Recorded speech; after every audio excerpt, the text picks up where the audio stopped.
अस्सलाम वालेकुम, मेरा नाम लतीफ अब्बास है। मैं तहसील जलालपुर पीर वाला शहर दा रिहायशी जिला मुल्तान दा।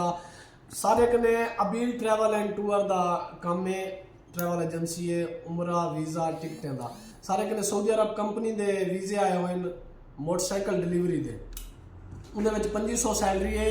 रिहायश शुरू में हुए सन, रोटी हुए ले सन, लाइसेंस हुए बढ़वा रहे सन, काम हुए बढ़वा रहे सन। जिस टाइम तुसा काम स्टार्ट करे सो उस तो बाद रिहायश दे सन, रोटी कहना दे सन।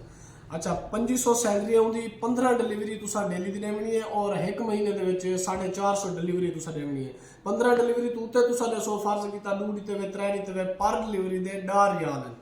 और इथों दा टोटल खर्चा तुहाडा उसी वीज़ा लवाई तुहाडी उसी टिकट तुहाडी उसी और वीज़े दे जेडे पैसे नो जिस टाइम तुसा दफ्तर आसो उस टाइम असा कंपनी नाल एग्रीमेंट सारा थी चुके हुण वीज़े दा रेट देवणे और सारे कने बेइंतहा दी सर्विस है और कमाल सर्विस है। तुसा आओ लंघ आओ टिकट कराओ, टिकट भी तो आपको मुल्तान तो भी बेहतर रेट मिलसी, जेन्युइन रेट मिलसी।